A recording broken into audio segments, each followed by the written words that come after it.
Good morning, good afternoon, and good evening. This is Doug Brunke of Global Chamber. We're here at our headquarters in Scottsdale, Arizona, USA, and we're going to have a discussion today about a topic that is elusive.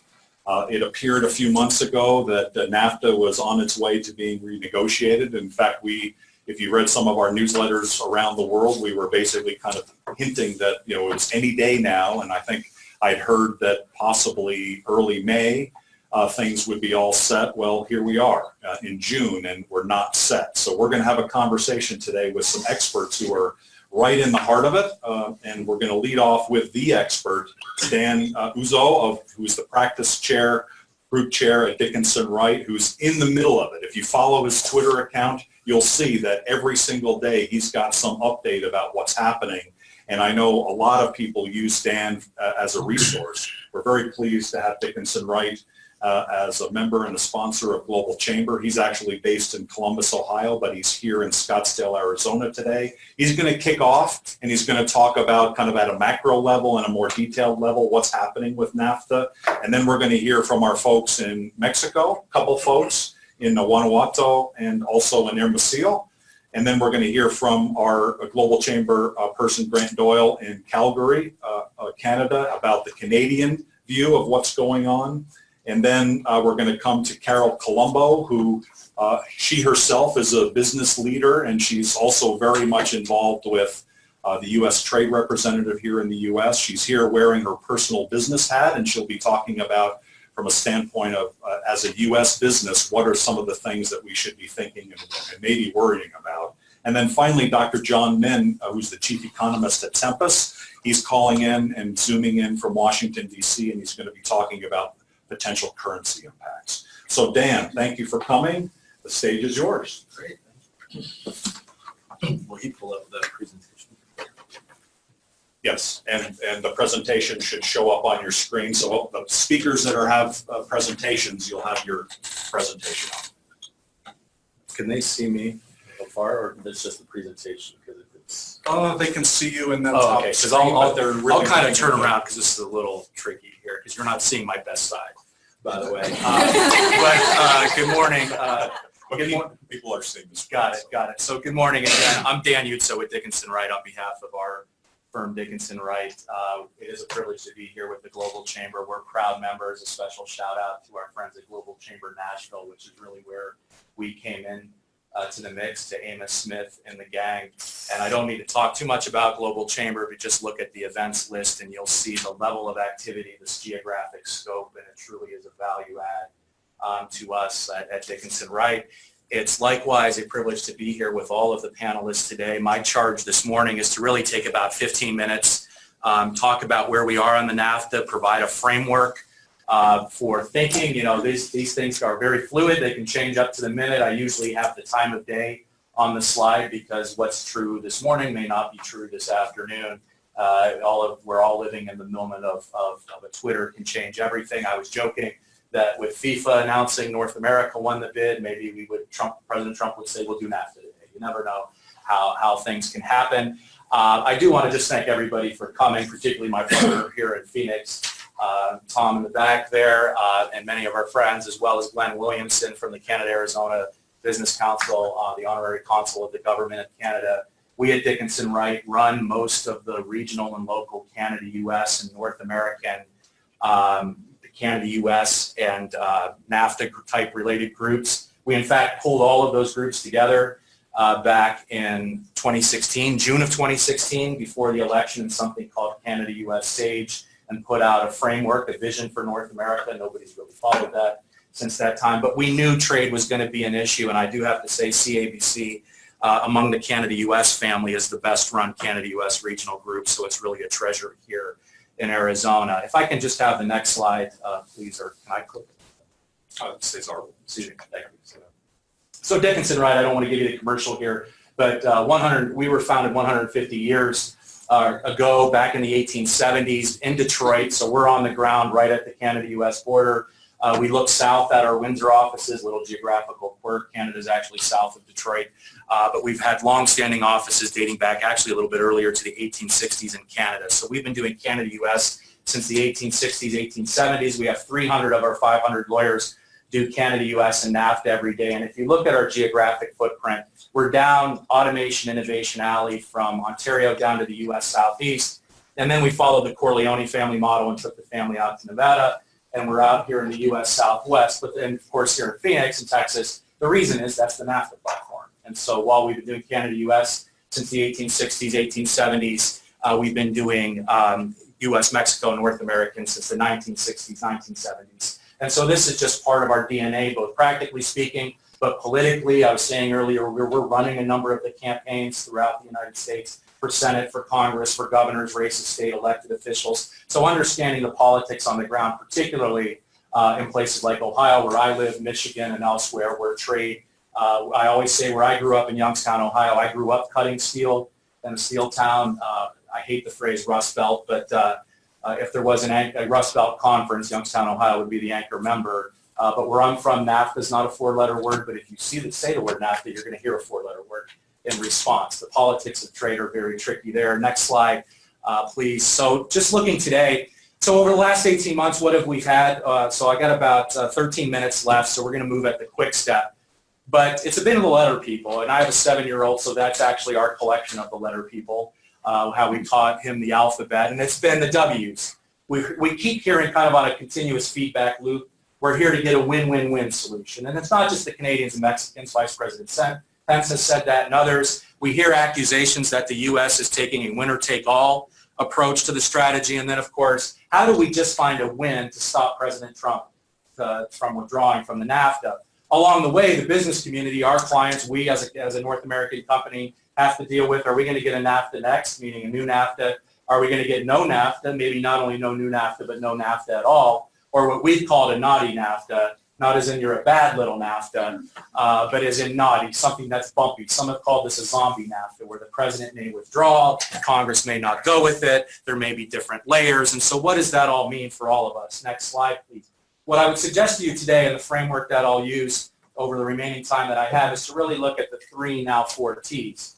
It's really, everybody wants to talk about number 3, what's in it? That's what our clients call about. Tell us what are the targets and topics of this negotiation. Well, I can tell you the day after the election, I was involved in the presidential campaign for a certain Republican governor from my home state, from Ohio, that was out of it for a long time. But when Governor Kasich got out, we, of course, were following the politics quite closely. And when I sat there the day after the election, I said, geez, if President Trump does this, we're going to be very busy in our trade practice right now. And when I wrote down all the targets and topics of a potential NAFTA negotiation, that was the easy part. I pulled off of my shelf. I did a conference in 1997 called NAFTA Revisited.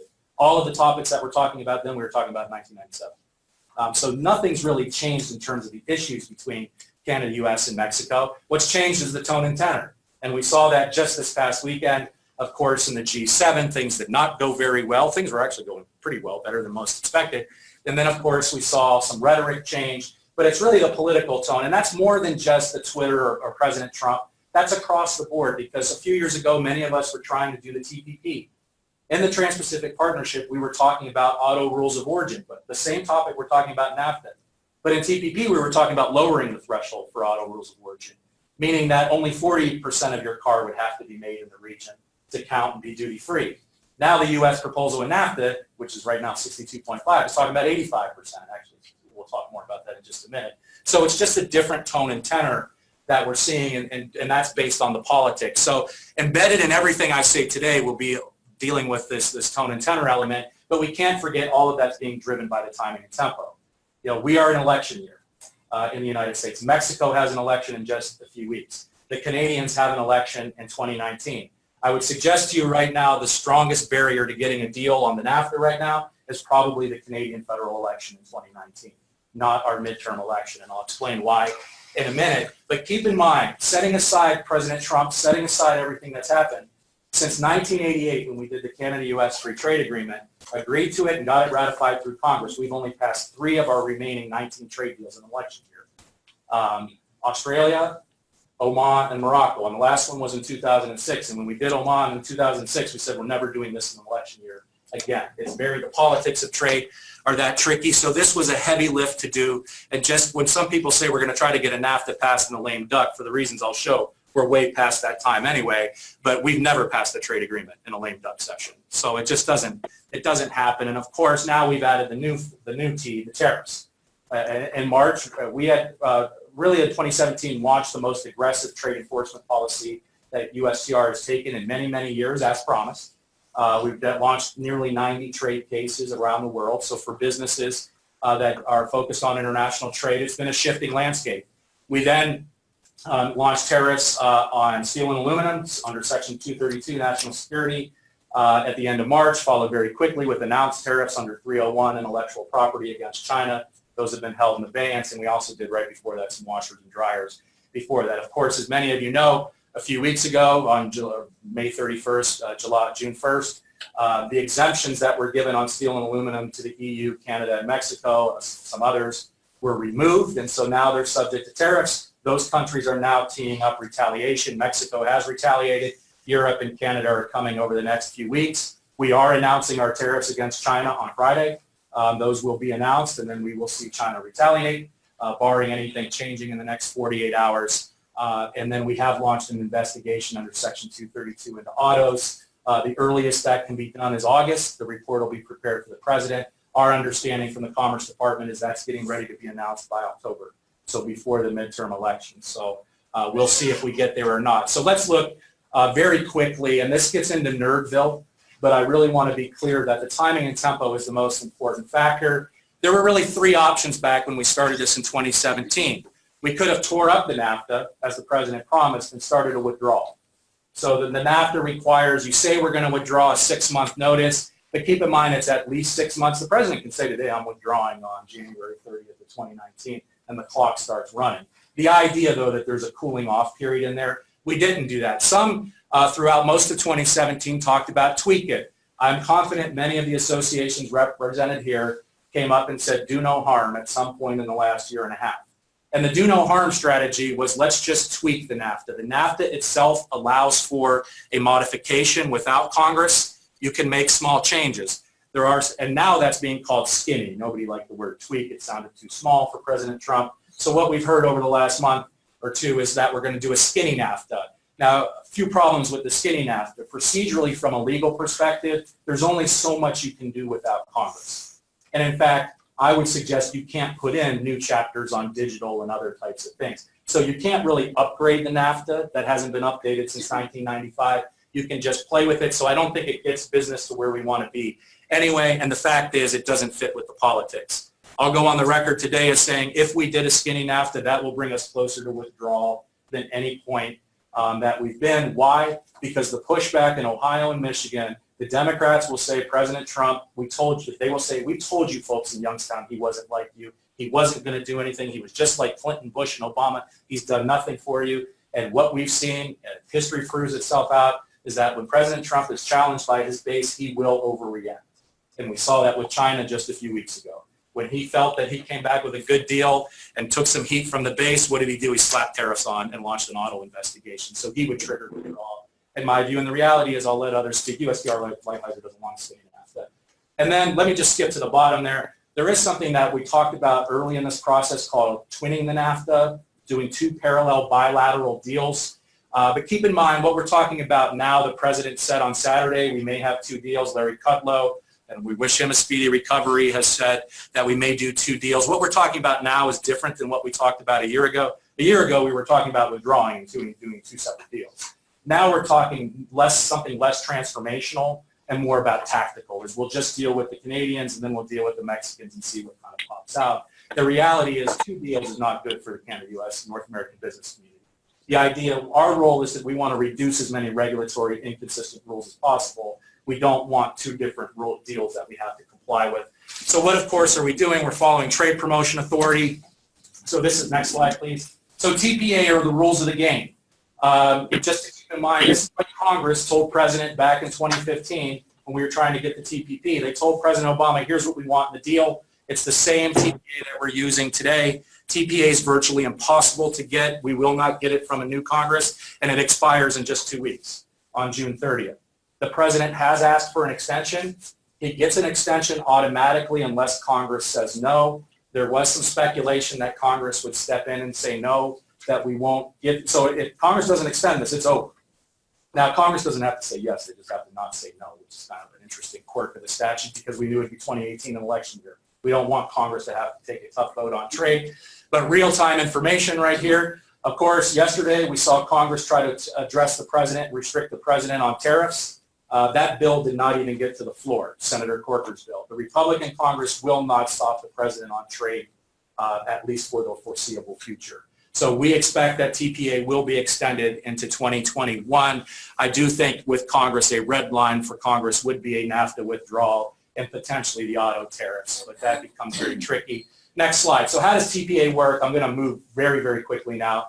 And so if you could stay with me, Cesar. Here's the map. Here's the graph. You can have this. Please don't try to look at that. Let me just translate it. The TPA has 4 phases. First phase, next slide, please, is the pregame. So before we even start the negotiation, there's all kinds of things that need to be done so that the world's on alert that we're doing a trade agreement. Stakeholders are mobilized. This happened up until July of 2017. Canada and Mexico had its own processes. Next slide.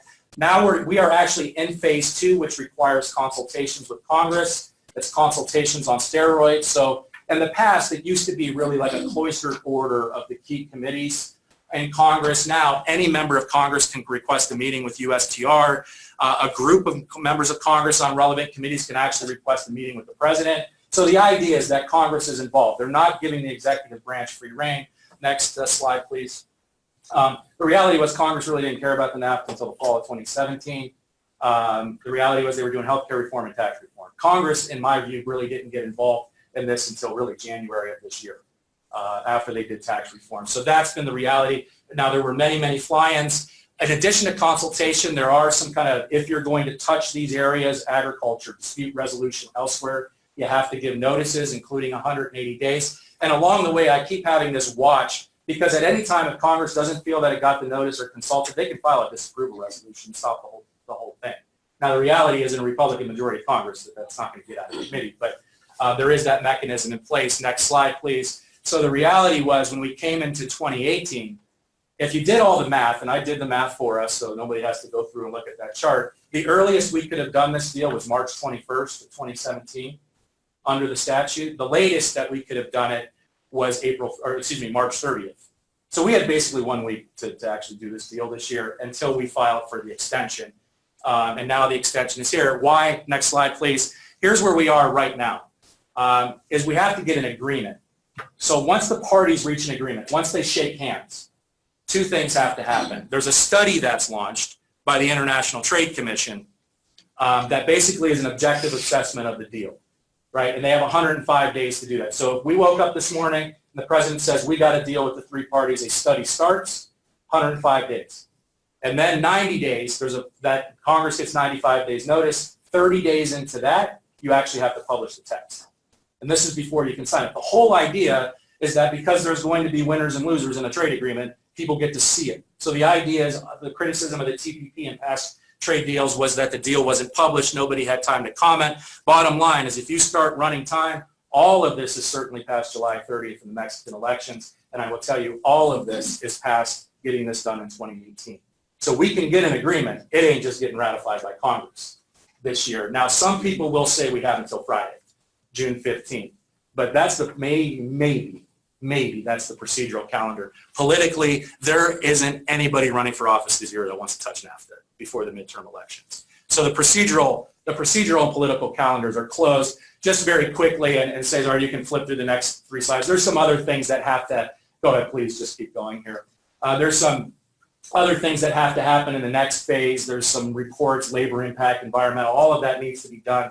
Then it goes to the next slide, which is then it goes to Congress. Congress, this is the only part of the so-called fast track legislation that's fast. Everything about it was meant to be slow up until this point.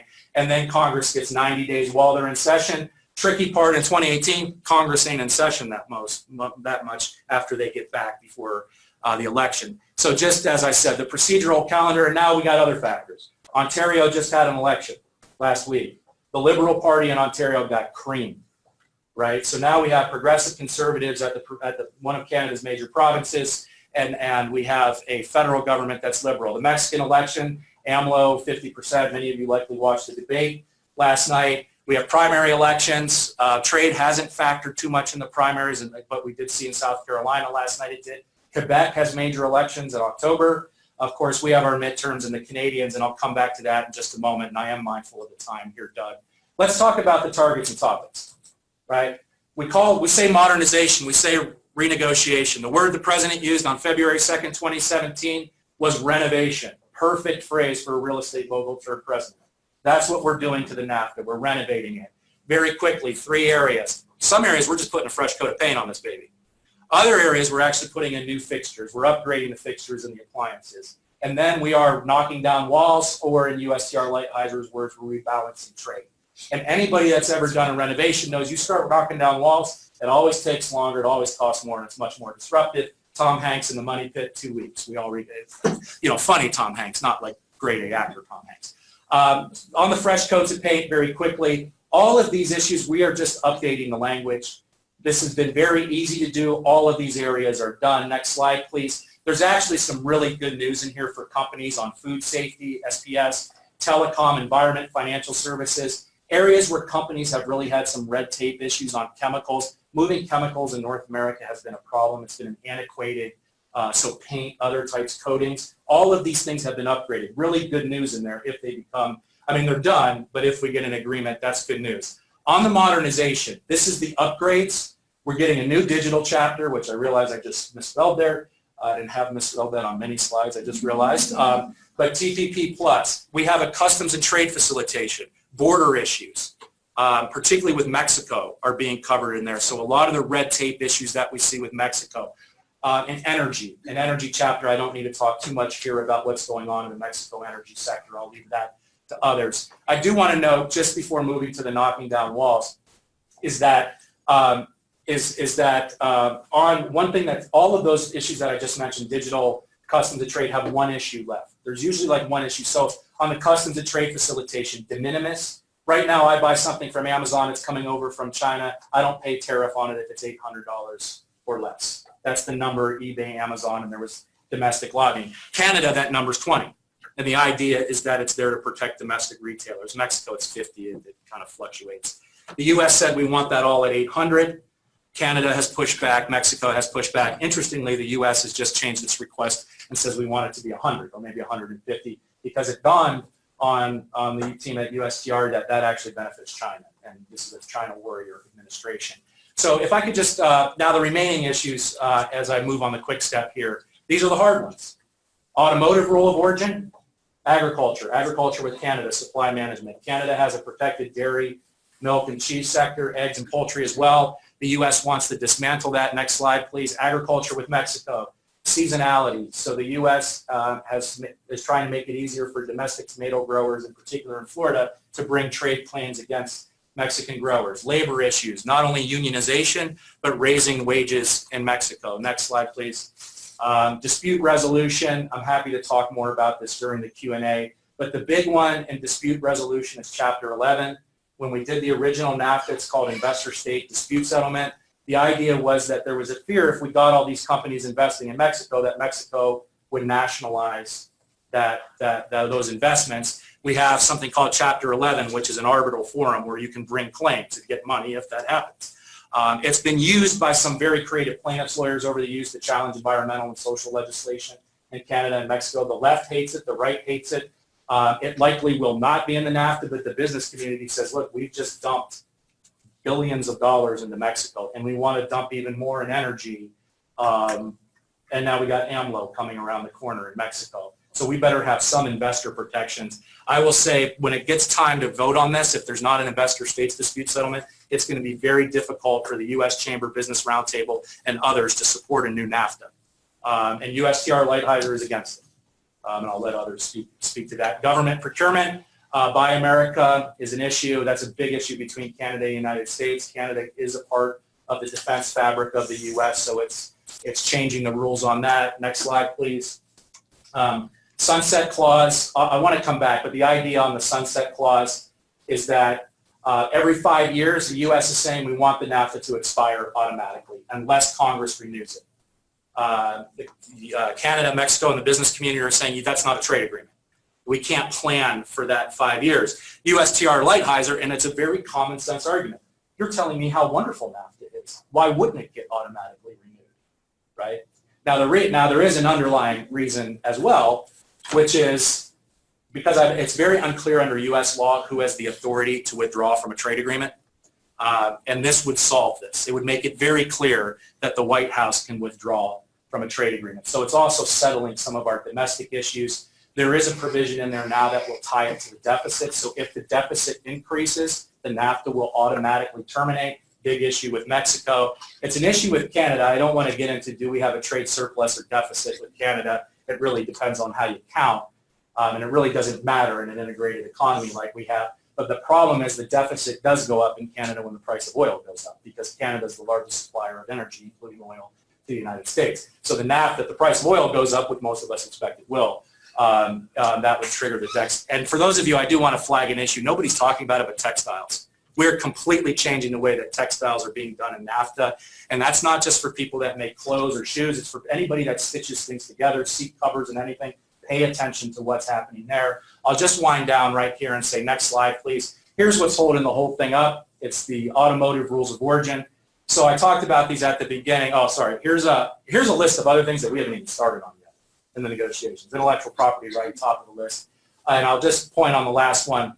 Unfortunately, I think it could be fortunate or unfortunate. We are not going to do anything with business immigration in NAFTA. There is a call to scrap the NAFTA immigration system, TN visas in particular. That has not been a U.S. negotiating objective to date, but we're not going to fix it either. And all those of us that have to move a lot of bodies professionally, I'm not talking undocumented migrants, I'm talking about people with visas trying to get workers and compete for global competition. Biggest challenge in North America, we're not going to address it in the NAFTA. Unfortunately, I think that's our biggest miss right here. But winding down, so we spent most of April and May, if not longer, talking about automotive rules of origin. So this is it. It's the auto industry. This is what the Trump administration wants. Next slide, please. The U.S. proposal was the NAFTA is currently 62.5. The U.S. says we want it to be 85.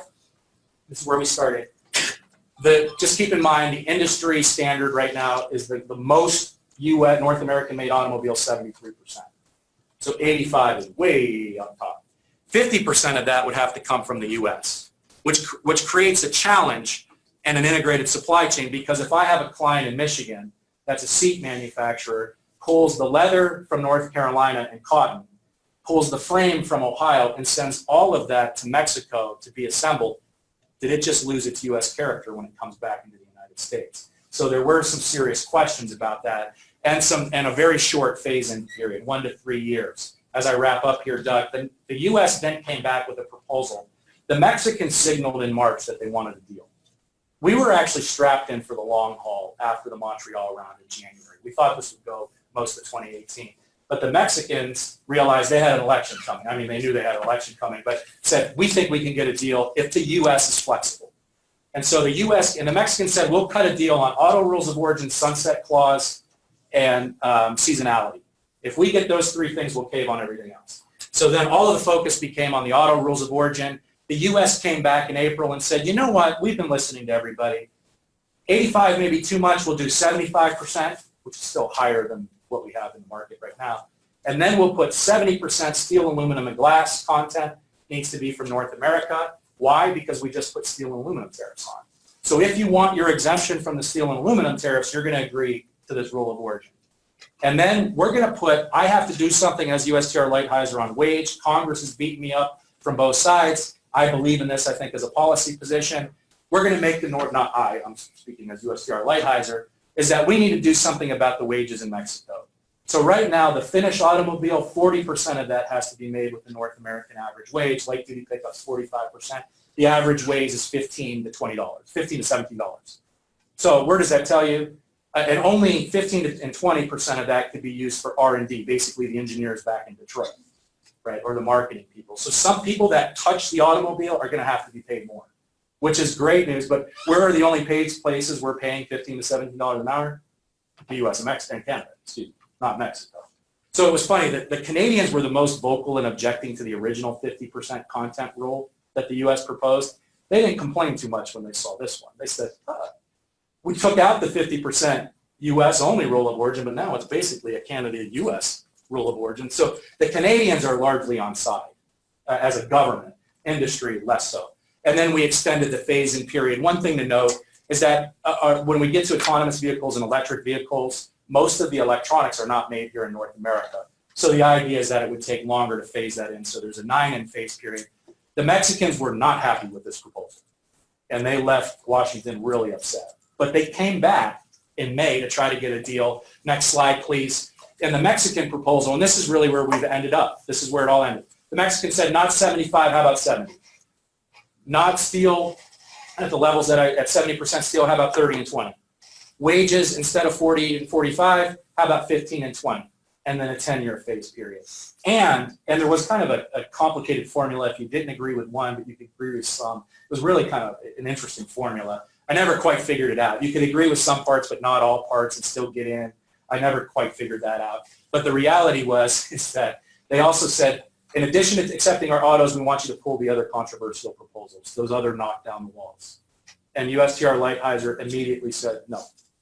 And they talked for the next hour, and they left. And that is where the NAFTA story, in a practical way, ended.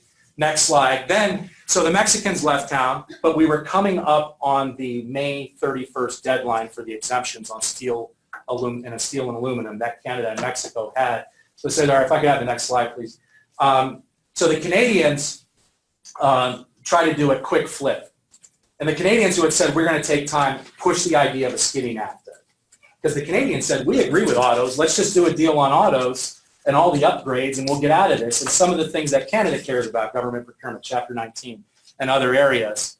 And Prime Minister, and I give them credit, they came down and swung for the fences. Prime Minister Arturo came and gave a big speech in New York, announced to the media, we're close. The reality was we were not close on getting a full NAFTA deal. But they tried to get the skinny because that was in their best domestic interests. The reality was USTR Lighthizer put out one of the most aggressive public statements that he has and said, we are not close to a deal, and really alienated. Then was really not very happy. If I can just skip through. And then, of course, we had the China visit. Things go wrong. Cesar, if you can skip through the next few slides because I want to wrap up here. These are just things for you to have. We all know this is depending on what are the politics in Trump country go forward here. And just to summarize, what are the outcomes right now? The procedural and political calendar is closed. I do think we're, notwithstanding what happened at the G7, going to try to get a deal, maybe by the end of June. But even if we get an agreement, as I said, it won't be ratified. I do think there's going to be a run after the Mexican election to try to get the auto deal done. Is to say, we agree on this auto with this 70% content. AMLO will be sympathetic to the wage requirement. Mexican business will not. Auto industry will not. But we get a deal just on that piece, and that takes care of the steel and aluminum tariffs. And we continue to negotiate on the NAFTA. I do think the twinning proposal is not breaking up the NAFTA and having two deals. When we hear about two deals, all we're doing is really talking about negotiating separately. So I think it's a tactic more than transformational. I do think the tariffs on steel and aluminum will continue. The retaliation, quite frankly, the retaliation by Canada and Mexico and the EU will come. But the reality is our economies are so integrated, there's only so much you can do, right? There's only really, it's going to have an impact on those companies impacted. But in terms of causing a general pushback, I don't see it happening. And the steel and aluminum tariffs are very popular in the U.S. Midwest. And they're going to hit, there's no question they're going to hit steel and aluminum consumers. But I think the most pressing challenge is if we get an autos tariffs, that's where you will see a wake-up call. Congress will have to do something. And the politics become very tricky. If the president announced automobile tariffs, that is a widespread shock to the economy. Members of Congress will have to make a decision in October, right before their election, as to whether they're going to take the president on or not. I think it's a very tricky political situation. I think NAFTA withdrawal and the auto tariffs are a red line for Congress. Last but not least, one of the things that happened in the wake of the G7 summit this week is, as I mentioned earlier, Canada, the Liberal Party got pretty much beat up pretty hard in the Ontario elections. The Canadian election, as I said, is in 2019. Right now, President Trump has made it very difficult with his statements over the weekend for Prime Minister Trudeau to cut a deal. Because if he's seen as cutting a deal, he's going to be seen as cutting a deal with President Trump, who's widely unpopular. And we are seeing Canadians rally. So I think one of the best indicators if the Canadians are going to make a deal is watch the polling numbers for the Liberals. Are they going to get a Trump bump out of this? And the reality is they are, as of right now. I mean, I hate to say it, a conspiracy theorist would say that this was planned, the G7 fiasco now, because the fact is Canadian media wasn't focused on the fact that the Liberals got trounced over the weekend or during the week in their Ontario elections. They were focused on Trump. And so I think that the Liberals are going to, and candidly speaking, the Prime Minister, I think Canada would have made some sacrifices on the dairy industry. They had signaled to the U.S. they were. Now, who was Prime Minister Trudeau meeting with yesterday, the dairy industry, to say, I got your back. So I think we have a very tricky situation here in terms of, and I think that's the challenge with the U.S. position as I wrap up. Final slide here, Doug, and I appreciate the extra time that you've provided to me. Last slide, please, Cesar. So I do think what we'll see is a 70% chance that we'll see some deal cut on automotive, or excuse me, on aluminum and steel and the auto rules of origin sometime this summer, and continue negotiating on the NAFTA, take care of the auto, that'll take care of the steel and aluminum tariffs for Canada and Mexico, and it'll take care of the auto tariffs as well. If those do come in, Canada and Mexico wouldn't be impacted because they've already agreed in the NAFTA. I think there's a 20% chance that parts of the administration are going to push for some kind of, that will do that and say, that's it, we're done. And as I said, I think that skinny NAFTA would give us a withdrawal scenario. And I do think there's always a 10% chance the president will withdraw. And that's just depending on what he ate for breakfast this morning. But I do think the real challenge to that scenario that I've just laid out is this political spectrum. Is if we see the politics get that bad in Canada, if we see the politics get that bad in Mexico, where it's impossible for those two countries to cut a deal. The problem with trade negotiations is it's not a real estate deal, right? Because in a real estate deal, I can make the deal between each other and I'm the principal. It's my deal. In trade negotiations, you have to understand that those countries have to go back and sell it to their constituents as well. And this administration, I think our trade representatives understand that. I'm not sure other members of the White House do, that are giving the breathing space to be able to sell this in Mexico and Canada. If you look at what USTR Lighthizer's strategy was, there was so much criticism of those knocking down walls. The U.S. is being over the top. These are poison pills. Actually, I think I was the first person to say poison pills. I just said it off the cuff. I didn't mean it, by the way. Then Tom Donahue from the U.S. Chamber said it, so blame it on him. But the reality is I don't think these were poison pills. USTR Lighthizer knows he has to sell a deal through Congress. And so how do I do that? I got to get votes in Michigan and Ohio. I got an auto rules of origin. I got dairy farmers in upstate New York and Wisconsin that are upset. I need something on Canadian supply management. I got tomato growers in Florida that I got to deal with. So when you go, I got textile people in North Carolina. Keep in mind, all of these are battleground states where he has to get the votes in Congress to get this through Congress. So it's not just what President Trump wants, it's what Congress wants. And I think we have to understand, as much as I would ask the U.S. to understand that we have to be able to sell this in Canada and Mexico, our trading partners need to understand we got to sell this in Congress and to the American people. And so with that, I am optimistic. I am not somebody, my good friend Eric Miller put out yesterday, a 75% chance in the Wall Street Journal that we would see withdrawal. I don't think that will happen because, quite frankly, withdrawal doesn't help the president. It's all downside risk.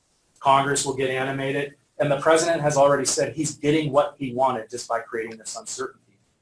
We're seeing not a lot of investment in Canada right now, and investment in Mexico has slowed down. So why would you trigger withdrawal when you're already getting what you want? And some have said, well, this is just to make it look like it's Canada and Mexico's fault. I've watched President Trump now for a long time. I don't think he actually cares about whether he has political cover from Canada and Mexico to withdraw. If he wants to withdraw, he's going to withdraw. But I just don't think he wants to, and I don't think we'll see that. So that's the most optimistic thing we could say. I again thank you for the additional time, and I apologize to the other panelists, but I think that gives us a starting ground to move forward. So thank you for your time. Great job. Thank you. So we do have some questions coming in, and we're going to hold them for a few minutes because we have some other speakers, and so we're going to go down to Hermosillo, Sonora, and Christian Aguirre.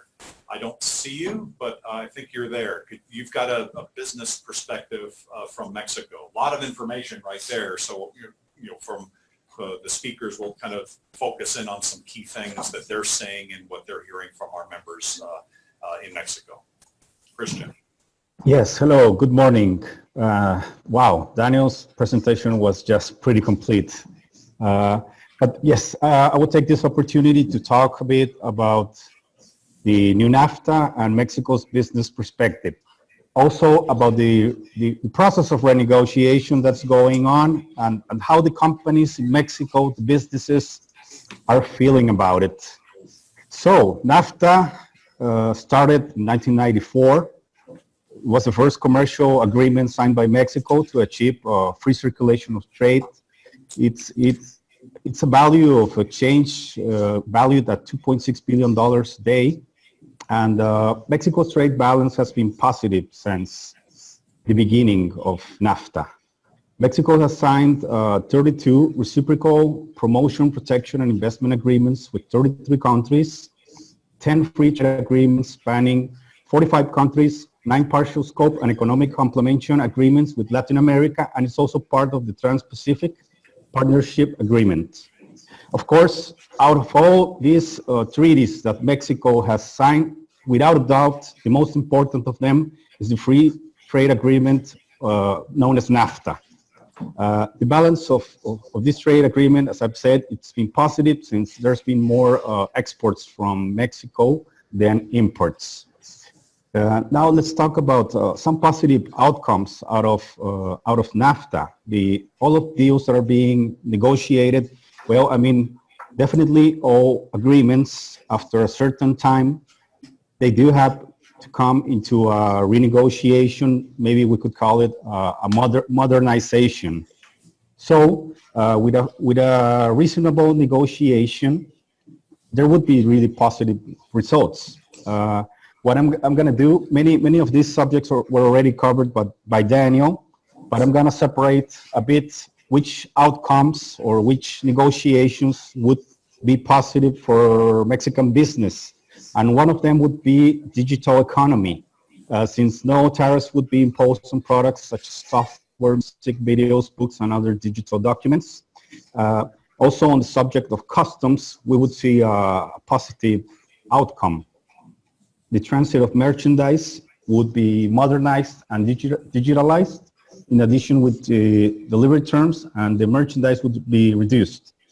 There would be also positive outcomes in the subject of anti-corruption. There would be stronger rules, stronger ways to detect bribery or some other types of corruption. Of course, on the subject of investments, if we do get a renegotiation, which would be like a win-win scenario for all the countries involved, there would be new rules to reduce or eliminate barriers for investment. And yes, a very, very strong subject that is being talked about is the salary. Salaries would be increased. And when we're talking about the Mexican workers, yes, it would be a positive outcome. I don't believe the salary, of course, would come into such a higher agreement or improvement. But there would have to be a negotiation also between businesses and workers. But we would see a positive outcome there. So now it's time to talk about the negative outcomes that could be for Mexican companies. And these ones are the ones that have the business people a bit worried here in Mexico. And that would be one of them, the adjustment of rules of origin. In the previous presentation, it was already mentioned, and it is focused mostly on the automotive industry. And when we talk about an upgrade from 62.5% to 85% of the material manufactured, and also that 50% percentage must come from the U.S. Well, this is definitely unacceptable for the government in Mexico, and most of all because of the assembly industry that is going right now in Mexico. Also, another subject would be conflict resolution, the panel for resolution of controversies, in which experts from the 3 member countries are currently involved.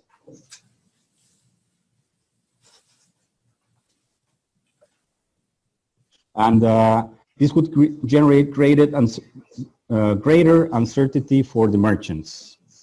The subject of agriculture is also worrisome for the Mexican producers. And it was mentioned, of course, that it is in order to help producers in the U.S., but definitely there has to be a certain point, a meeting point where we can do further negotiations and agreements, because it definitely would affect one side or the other. So this has to continue in a negotiation. Most of all, Mexican companies, they're definitely waiting for the outcome, for the final resolutions to come, and trying not to create a negative expectation of what could come up. Of course, press is taking care of making this really volatile, but we're really companies are trying to hold on and wait for the results. And of course, one of the worst results could come into the termination of NAFTA, when it is proposed to add a clause that would allow NAFTA to conclude automatically every 5 years, unless the parties decided to continue. That would be really, well, troublesome for the companies. And now, as a conclusion, it must be remembered that the U.S. has announced several times that it would leave NAFTA if its proposal were not approved. This would definitely bring negative outcomes and results for the 3 member countries. Of course, very strong ones for Mexico. So, because although that the trade costs would not be regulated according to the rules, would now change to regulations with the World Trade Organizations, which consider limits for tariffs and others. If these changes materialize in a good negotiation, well, we would see definitely greater benefits for Mexican companies, without ignoring some of the industries in Mexico would, of course, be affected. Thank you. Thank you, Christian. Indira, could you come up and join me? So that's the view from the state of Sonora, and Christian will hold on. It looks like he's literally holding on there. There you go. And so we're going to go a little bit further south, the state of Guanajuato, and I'm here with Indira Jeffrey, who is originally from Guanajuato, and you're working with Arturo. Arturo, you're going to give your view of a little bit closer to the automotive aerospace core of Mexico. Good morning, everybody. Can you hear me? Yeah, we can hear you. Yes. Okay, very good. Well, hello from Guanajuato. Definitely has been a complete set of information provided by Daniel and complemented by Christian. But I'm going to provide a little bit of overview of what's going on here in Guanajuato, because we have a strong automotive-based industry here in Guanajuato. I'm going to provide that point of view at the end of the presentation.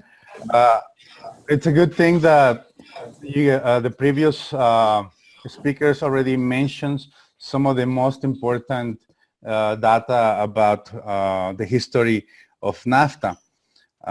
Perhaps President Trump had been against NAFTA since the beginning. As we can remember from his campaign, he was always threatened to impose the 35% tariff on Mexican imports. As time went by, we found out that, yeah, he wasn't kidding. He was pretty serious about the situation. Next slide, please. So what happens now that, some of his ideals are becoming true? Well, Mexico is fighting back retaliation on imposing retaliatory tariffs on some U.S. goods. And this includes, as it was mentioned before, steel and aluminum, and also other products such as pork legs, apples, grapes, and cheeses. These products come mainly from the heartland of the United States. And those states were the supporters of President Trump during his election. What's the impact on these tariffs? Well, it will affect about 4 billion in trade between the two countries, which is a big number. And Mexico is concerned. There is a lot of concern, especially because we have also the elections, as it was mentioned before. We don't know what's going to happen once, perhaps if we get AMLO as president. There is a big uncertainty, and some Mexicans are concerned about the results that could be produced by the election. Let's go to the next slide, please. Okay, is this affecting also the United States? Of course it will affect the United States, because the tariffs will reduce the imports. Okay, so now we have a number that says that American workers making steel aluminum is about 170,000, but 6.5 million of American consume aluminum. So it's how is that going to affect the job? There is going to be a lot of people losing their jobs because of this tariff creation. And here, as a result, the tariff will reduce also the companies. The small companies are going to be hit. But it was a really interesting fact, which Daniel mentioned about the automotive industry. Guanajuato hosts big companies such as GM, Honda, Mazda, and it's like the big income here for the state. What's going to happen if we find out that 35% of the tariff will be imposed on steel and aluminum? A lot of people are going to be losing jobs. People are scared. I've been talking to some business owners and business entrepreneurs here in Guanajuato. They are very concerned about this, as the economy is also shaking. A lot of uncertainty, and people they want to be safe. They want to create this environment of safety between the three countries, which, as I understand, we have the Prime Minister Justin Trudeau in pro. He's against President Trump's decision of withdrawing from NAFTA, and we feel that we have that support from Canada here in Mexico, and we need to make things work, because we want to be in a win-win situation instead of just seeing somebody else wanting to go for the total win. Very much. Arturo, he's also seems to be frozen, but I'm guessing he's probably not really cold. But he'll be here to answer questions, and Indira, Jeffrey will also be able to answer any questions, particularly here at the office here in Scottsdale. So we're going to now shift across the border north, and Grant Doyle, Global Chamber Calgary, you've just come out of an oil meeting, I believe, yesterday, and you've gotten some feedback, and you're going to give us kind of an up-to-date what's going on, what's important from a Canada perspective.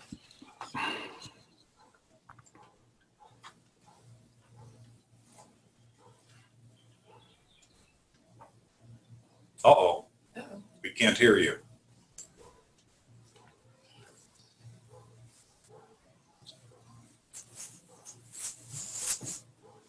Usually when you're in the room with Grant, there's always Grant's voice.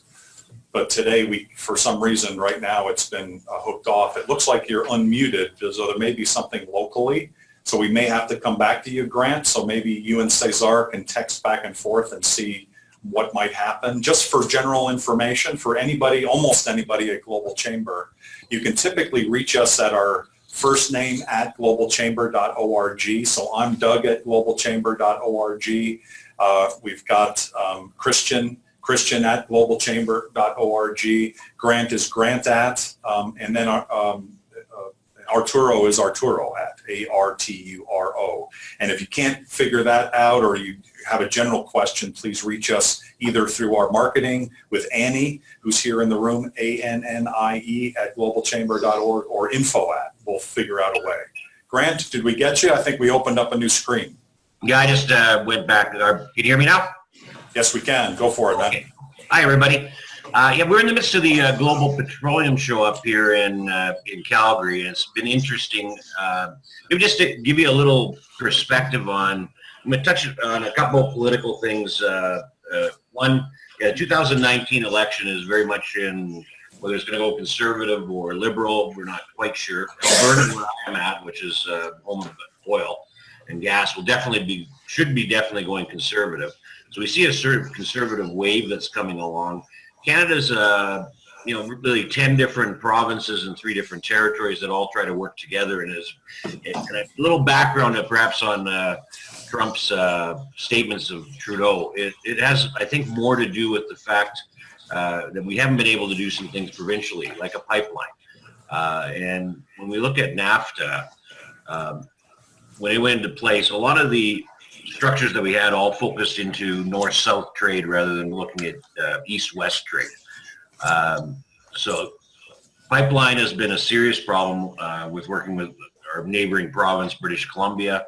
It looks like it's finally going to go ahead, but the federal government ended up buying it for a cost of $11 billion. So you see a nationalization of infrastructure happening here, which is very intriguing. So I think more of Trump's comments came from the fact that Trudeau's been unable to work together with his provincial partners and get things done. So he just does the easy thing and buys an asset. Now, so having said that, on the ground here, we were at a South American networking reception last night. And if you're looking at opportunities that exist in Canada, there's Argentina right now is coming in heavily up here in terms of trying to work with different Canadian suppliers. We saw Mexico, of course, has been up here with Pemex and numerous entities from the oil and gas side, agriculture as well. So we were seeing a lot of South American, Mexican influences coming into here. What we didn't see yesterday was a lot of Canadian attendees, which is very weird. So we saw a lot of international, Spain, Germany, Texas was up here, bumping into a lot of Texas people. So some of the things that are happening in terms of the trade side appear to be trying to weaken some of the Canadian entities for potential takeovers. So it's an interesting time in Canada, a lot of political uncertainty. Alberta has been decimated. We have Calgary, which was one of the crown jewels of economic growth, has more of an unemployment rate right now than Detroit. So there's some ripe opportunities here that in entities that want to look at Canadian business. I think we're open for business from every perspective. We're in China a lot up here. And that comes across the board. With the changes that happened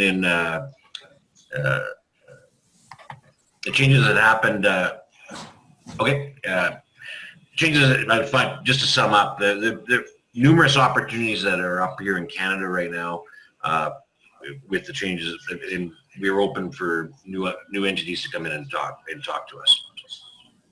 Thank you very much, Grant. Appreciate it. So one of the things about Global Chamber is we're everywhere, 525 metros around the world. And when you come in as a member, you're a member everywhere. And so you have access to people on every continent, and we appreciate that. Dr. John Min is a little bit closer to home than every continent. He's calling in and Zooming in from a member of ours that does foreign exchange, very instrumental, actually owned by a company in Mexico. Chief Economist with Tempest, Dr. John Min, you're going to talk a little bit about kind of where currency is today and kind of what's happening with it and what do you expect to happen going forward? Yes, it's very good to be here. I kind of get the impression that I have a small piece of time here, so let me go a little fast. I'm waiting for my slides to pull up. Could we go to the next slide? From a macro perspective, we're looking at the trade flow when we say NAFTA, the corridor between Canada and the U.S. That's the second largest in terms of dollars that's involved, import and export. We're looking at about $600 billion annually, going back and forth. I think China and the U.S. is the only trade corridor that's bigger than that. And of course, the second one is the Mexico. That's Mexico and the U.S. and we're looking at about 500 billion. When you put it all together, we're looking at about $1.2 trillion worth of goods and services that's affected by this NAFTA discussion this morning. That being the case, if you go to the next slide, from my world of foreign exchange, that's nothing to me because in the foreign exchange market, we're looking at about $5.3 trillion a day of money that's bought and sold each day. That's roughly about $220 billion an hour. And the market is open 24/7. What's amazing is that statistically, about 90 to 95% of all those transactions are done by speculators, hedge fund managers, money managers. They have nothing to do with import and export. So all these folks who are in the futures market and currency speculation, they're reacting to all this news, all the other speakers were talking about this morning. As a result, next slide, please. Look at Canadian dollar. The degree of volatility in Canadian dollar relative to the U.S. has been just amazing last 2.5 years. In fact, I remember in the trading pit, been in trading for about 10 years or so, Canadian dollar was always about 110, 112, 115. Just recently, we have seen it go all the way up to 145 from a dollar perspective. That's like 30% move in 12 months. That was about 2 years ago. Since then, about every 12 months or so, we're seeing a movement, volatility about 10 to 12% relative to the dollar. From a business perspective, it's really hard to budget and plan for investment when the cost of your goods or potential revenue from overseas across the border is fluctuating that much. Going forward, I don't have to repeat all the discussions this morning. With the ongoing NAFTA issue, we expect the volatility to continue. And of course, Mexican peso relative to the dollar has been I call it the whipsaw currency. It was one of the weakest currencies against the dollar 2 years ago. It just surprised everyone, just like the Trump administration. His election results surprised a lot of folks here as well. But then last year, Mexican peso was one of the strongest currencies. So it weakened by 14%. And then last year, it strengthened by 14%. And now we have no clue as to which way it's going to go, although sentiment is that if the NAFTA uncertainty drags on, it's going to be worse for the Mexican peso going forward. So next slide, please. What does it all mean? The degree of volatility in the foreign exchange market is something I have not seen in the last 25 years. Other than that 2 weeks that's associated with the Brexit, this has been truly remarkable. Any given day, US dollar, Canadian valuation changes about 1 to 2%. And then US dollar, Mexican exchange rate, the volatility is about 1.5 to 2%. During the course of the month, we're seeing the range of anywhere from 4 to 5, sometimes 6%. And next slide, please. The implication is, I know we've been talking about the auto sectors, that's how potentially it could be affected by ongoing NAFTA issues. But if you look at the average net income gross margin of these businesses are doing transaction across the border, we're looking at these companies operating with about 4 to 5% gross profit margin. The implication is if the currency moves against them in 30 days, 60 days, their entire expected profit or the earnings could be wiped out in the foreign exchange market. We work currently with over 20,000 businesses all over the United States, and a lot of these guys are doing business with Canada and Mexico. And you can sense the level of uncertainty, sometimes fear in their voices, because they can run their business perfectly despite all these political noise. But if the foreign exchange currency moves against them, their expected revenue or their cost of goods or their cost of budgeted investment valuation could change in matters of weeks and sometimes in matters of days. So as a result, what we're advising our clients is that we have no crystal ball. I have a nice macroeconomic forecasting model that I've been using for the last 15 years or so, but now the currency is mostly driven by, I call it the political noise, as Daniel said earlier this morning. As a consequence, we say just keep an eye on the market, and whenever you are within the budget or the rates you're comfortable with, that you should consider doing a simple hedge. We recommend forward contracts, not any exotic products like options and futures contracts. But increasingly more companies are budgeting and trying to eliminate the FX risk by locking in their rates, future rates with 3 months, 6 months out, so they can focus on their business. Next slide, please. So the key takeaway from my perspective, from a currency perspective, NAFTA issue will continue to affect the currencies. I actually called some of my old traders from Goldman Sachs last week and say, hey guys, what are you betting on? They're betting 50-50 whether this NAFTA thing is going to get resolved this year. So no one really knows. That being the case, as everyone has pointed out, the July Mexican presidential election is going to cause a lot of volatility in the market. And of course, the midterm election in November U.S. is also going to generate lots of volatility between U.S. dollar and CAD and U.S. dollar and peso. That being the case, if you ask me point blank, if you get rid of all these political noise effects, which currency is going to do very well this year is going to be U.S. dollars. For simply the reason is because we expect the interest rate to go higher. In fact, within next hour or so, we get the Fed announcement to the U.S. We expect the interest rate to be increased, and there should be another increase. Just based on economic fundamentals, looking at the growth rate, I think 2018 looks to be dollar positive. And as a result, we can expect the Mexican peso to go above 20, maybe 21, 22, 23 in some of the models I see.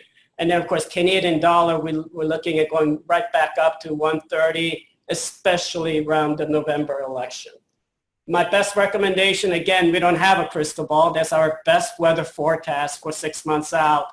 That being the case, we highly recommend all commercial entities, so any type of folks who are doing business cross borders, to really be sensitive to the foreign exchange risk and try to manage them by doing simple contracts like forward contracts. And one last thing for my part, when you are getting forward rates, make sure you get a second reference rate, because that $5.2 trillion worth of money that's bought and sold, all the foreign exchange rates are negotiated rates. In other words, there's no one reference rate. So it's always important to have a second provider or second quote on your exchange rates. Thank you.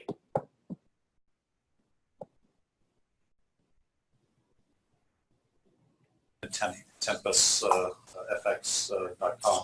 Our last speaker is going to be really quick. So Carol Colombo, come on up. You know, you're an advisor to the U.S. Trade Advisor, I don't think he's a doctor, Mr. Lighthizer.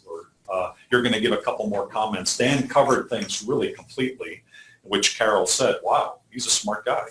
And so she has a couple more things she has to say from a U.S. perspective. Thank you, Carol. Right, and to just clarify, I'm the state of Arizona's rep to USTR and participate in some of the different committees at USTR and have the benefit of some of the briefings that we get to that. Dan, I thought your presentation was amazing. You covered literally every topic that I have. I think that the only points that I would raise of significance is that we differ only on our enthusiasm that the deal will ultimately pass. So you are probably more positive than I am, and I'd probably peg myself at the 50 or below rate. I also think there's a law of unintended consequences that's at play here, because it's not just the NAFTA under consideration. It's a lot of other things that are running right now, including untargeted tariffs based on national security, which is steel and aluminum, potentially auto.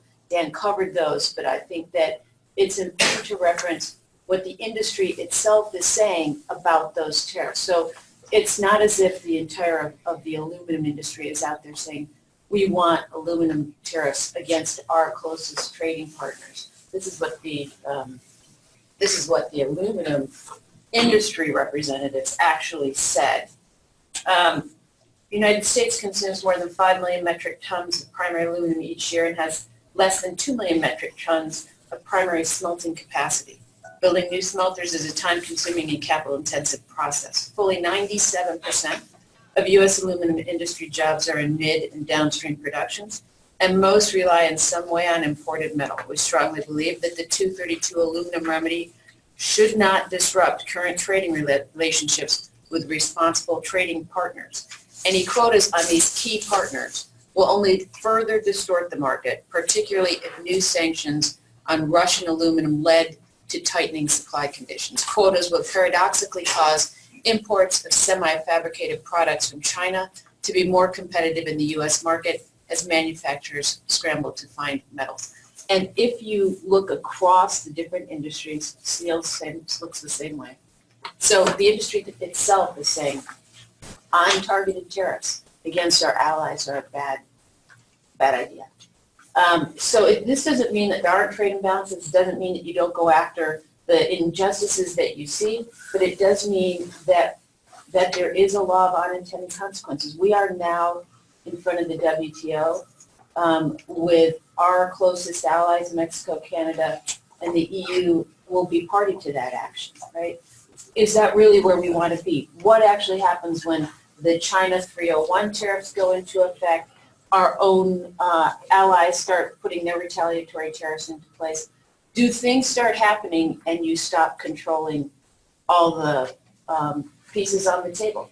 And I think that there's a risk here because we're not just talking about NAFTA. We're talking about a big globe with a lot of things going on, and I think we have to be very careful how we step and what we say and how we apply tariff measures against the people that we are trying to push Western, against our Western democracies that we're trying to align with on all sorts of issues, including security. So with that, I will cede because I think everything has really been covered. Very good. Could you stay there, Indira? Sure. Dan, could you come up to the podium, please? I've just got a couple questions, and then I'll ask the crowd here.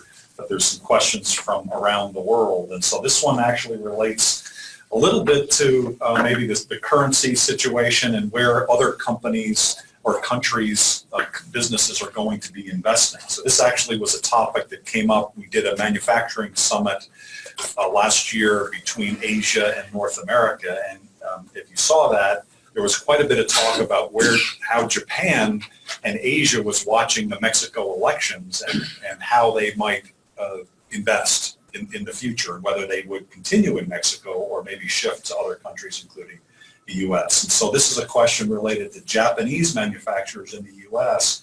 How will they be impacted by what's happening with NAFTA? Maybe, Dan, that would be something for you. And then I don't know who would be best to answer this, but in terms of the folks that we have around the table here, do you get a sense that other countries, Europe, Asia, Japan in particular, since we're talking about Japan, are looking at what's happening and starting to make investment decisions, FDI decisions, based on that? Sure. On the first question on Japan, I'm actually leaving here on the red eye tonight to go talk to a group of Japanese automakers tomorrow on this very topic because Honda, its de facto North American headquarters is outside of Columbus, Ohio. I have to tell you, as Carol mentioned, outside of NAFTA, the Japanese, the overwhelming majority of the exclusion requests being filed on the steel and aluminum tariffs right now, at least by us, and I think a number of others in the automotive industry, are from Japanese suppliers. Because the reality is most of the specialty steel in the U.S. is coming from Japan. We don't make it, and even we don't make it here largely because we don't want to. It's very expensive to make in the United States, and your various springs and latches and all of that are usually Japanese steel, even if they're in U.S.-made automobiles. So we could potentially shut down assembly lines, and it's that law of unintended consequences that we're seeing. So I think the Japanese thought they were getting an exemption, country exemption. They didn't. So now they're filing product exclusions, and I think USTR Lighthizer's next big trade agreement that he's trying to get is with Japan. And the Japanese, the TPP will pass the Japanese diet this week, or excuse me, next week. So I think once we get past that, I think we will start seeing more of a U.S. focused on Japan. Abe was meeting with President Trump earlier last week. So I think that's going to be more in play than the NAFTA discussion. But I have to tell you now on NAFTA, all of our Japanese suppliers, frankly, that are in the U.S. are North American companies. And the same is true, I think, in Mexico as well. They're all, they just start seeing it as one platform and that they're using it. So they are greatly impacted in the same way. I actually don't look at our Japanese companies in the NAFTA context as Japanese. I think of them just as a North American company, and they're facing the same issues that all of our countries are. And I thought the comments on the FX were spot on in terms of forward contracts and other types of things that we're trying to deal with. I actually had let me grab that piece of paper that's right next to you. That one, yeah. I talked to USTR, my USTR contact before this, so I knew what I was actually allowed to say, and on USTR's behalf. And this was what I can quote. USTR is focused on completing NAFTA negotiations. USTR is playing offense with new discussions with Japan and the UK, right? So their big focus is Japan and the UK in terms of next steps, and I agree with everything else. Does that mean that ultimately TPP might be of consideration? I asked that question too, and right now TPP is purely conversation. Okay. I just would like to add, from the point of view from Mexico, I am in contact with some of the development economic entities in Mexico from some of the states. And I know that now they are looking more closely to do more business with Japan and also Japan to Mexico. Like I have this client, they called me last week. They were approached by this company, this Japanese company, that they would like to start a farm in Mexico. They are going to provide all the investment. It's gonna be a big investment, and they are going to they are gonna have chickens. They would like to grow chickens to then export that to Japan. So both economies, they are trying to start new business. That's very good. One of the questions, and this maybe reflects, Dan, on your style, is that, you know, this is an emotional topic, right? There, you know, these things, you know, people could lose jobs, you know, business will shift, and it's hard not to be emotional. How do you maintain your relative unemotionality through all this? Is this your legal background speaking through, or how do you ever kind of go out and shoot some hoops and bang some heads around sometimes to just release some of the emotion, or are you just kind of naturally cool, calm, and collected? No, I'm Hungarian. There's nothing cool, calm, and collected about Hungarians. But I think, you know, the reality is we're talking about, you know, look, we're not storming the beaches of Normandy, right? I mean, the reality is, I hate the phrase trade war because that's a disservice to our women and men in uniform that actually are in armed conflict. I mean, we are in trade disputes. This is economics. I mean, it has real world impacts. I mean, I actually think there's a positive to come out of this at the end of the day. I mean, I wish it would slow down. I was hoping after the G7 things would get quiet. That hasn't happened. In fact, it's gotten worse. But I think the reality is you know, your average American doesn't really focus on global supply chains, and that's not a knock on us. I mean, we're taught from the day we're born, we can do everything. We can do everything, right? We can make anything. If we don't have it, we'll innovate it. And we're taught kind of not to rely on each other, so we forget that Canada is our largest trading partner. That NAFTA on an overall basis has been a net win on NAFTA. The real fact, and where I do get emotional, is we're talking about trade numbers and trade policy. What we're not talking about are people. You know, all politics is local, all trade is personal. So I was with the president of the Fed, one of the Feds, I'll keep it nameless. Okay. And they said their macroeconomic, their economic data is that if you've lost your job in manufacturing in the last 15 years, it's because of automation. Okay, I can understand that. But if I lost my job 15 years ago and I blame it on NAFTA, my memory is really long right now. And until we figure out how to help the people, trade's benefits are diffuse. Trade's injury is a laser, and it takes out whole communities, including one that I grew up in. And I think until we can figure out a way to help those people, and unfortunately we're not having that discussion right now, I think we need to talk about a North American workforce agenda, you know, training people up, but also what are we doing with these people that have been left behind and likely will be for generations, because they're not going to flip a switch and all of a sudden become the global economy, right? And you know, Congressman Tim Ryan from Youngstown was on TV this morning on Morning Joe saying, you know, to Carol's point, you know, we don't really have a problem with countries like Canada that have the same labor, environmental, and other standards. There we're integrated and we're competing in other sectors. it's countries around the world that are cheating the system, and there's one that starts with a C that immediately comes to mind. And last but not least, I think the one miss that we've had, and I think we can maybe save this out of this, is North America can be competitive vis-a-vis the rest of the world. We haven't made that argument, that if we can get North America right, we can take on the rest of the world together. But unfortunately, the rhetoric isn't there. We had it last April. Last April, Secretary Ross started talking about a North American production platform and things like that. Well, then he wasn't in charge so much anymore, and things spun out. But I think we can get people educated now on trade. They're starting to see if they're reading and following, and then maybe we can save something out of this, and we'll get ahead. And we're going to persevere. Or Canada, U.S., Mexico, we'll be fine at the end of the day. I am optimistic. I'm more optimistic than most. Which is funny, because last year I was the guy running around saying, wake up, we're going to withdraw from NAFTA, because companies didn't care, so I'm kind of two-faced, but I think we'll get there. That's awesome. And that's probably a really good way to end it on a positive note. We're actually almost on time. So thank you, all of you speakers. A round of applause, please, around the world.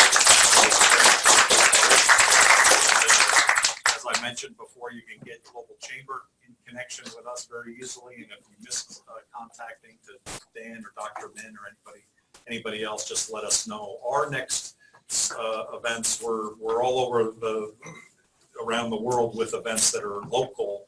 In terms of our globinars like this, we do these about every week, and we have 2 more this month, one on women in global leadership, which I know is in partnership with a Washington, D.C. organization. We've got people from Asia involved with that. And then later in the month, we have highlighted keynote exporters, people who are very successful in their exporting, and let's learn from them and understand kind of what's going on with them and how they became successful. So thank you, everyone. Thank you for participating with Global Chamber, and have a great day. Thank you. Thank you, Debbie.